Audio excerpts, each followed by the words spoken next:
Resilience for, let's say, a woman in Gosbeda means that whether she misses rains this year or whether there is too much rain this year and her plantation has been flooded, she's still able to feed her children. She's still able to let them access the local clinic if they need to.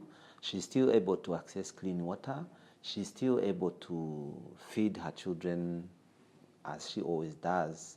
And she does not have to resort to selling her goats, to selling her cattle, or to marrying off her daughter, or to pulling out some of her children because she's struggling as a result of the shock that she's just endured. There are coping capacities inside these communities themselves. Can you give us some examples of how people in those societies have their own resilience?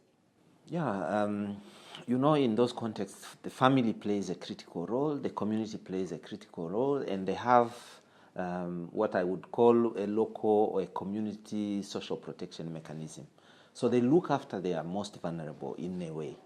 And when there is a shock or during periods of crisis, the lean period during plantation and before harvest, for instance, they have a communal storage where at harvest they all contribute some of their cereals, and when the most vulnerable are in need, those are assisted through those community contributions. So that's a community way of approaching vulnerability and addressing vulnerability during times of crisis. Sometimes the shocks are too great, though, for communities to actually absorb and cope with by themselves. How can decision makers build on the strengths that do exist in communities and help them absorb those shocks? Unfortunately, as you said, the frequency of these shocks have increased and the coping capacities have not increased. So that has created the need or the increased need of perpetual responses, emergency responses to assist those communities. And there's a lot that can be done. A lot that can be done in terms of strengthening local government capacity to be able to provide those basic services, working with communities to improve their production capacities, assisting them to access basic services that are struggling to function. Does the government in Chad get the concept of resilience? And if so, what kind of backup do they need to actually be able to deliver programs that help build resilience? There is a realization that resilience is what is needed. There have been evidence that resilience actually works. There is a lack of resources, a lack of funding commitments in the long term, unlike in the emergency situation when you fund for an intervention and that's it. For resilience, you need to be looking at a longer period of time, and you need to be looking at a much wider scope of intervention. So there is that commitment, and the government of Chad has made commitments in the SUN movement. It has made commitments in the Sendai framework on DRR, and it has adopted a number of policies that are resilience conscious. Recently, we've participated in a process to develop the environmental policy where we made contribution from our learning, where we made contribution from research that was produced by our partner, ICRAF. And these policies are progressive.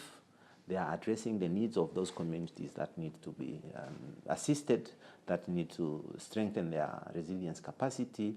And the government of Chad has made those steps. What about the gap that seems to exist between the policies at a national level and the ability of local government to actually deliver things on the ground? How do you bridge that gap? Unfortunately, what I see in Chad is a very crying lack of government capacity, particularly at the local government level.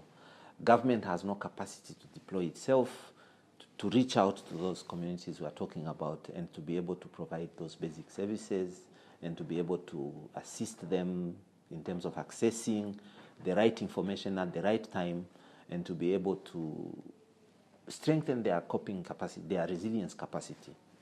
So what would your message then be to the decision makers that are gathering in Dublin? how can they best shape their policies and their interventions to address those kind of gaps, not just in Chad, but in other contexts? I think in contexts similar to Chad, where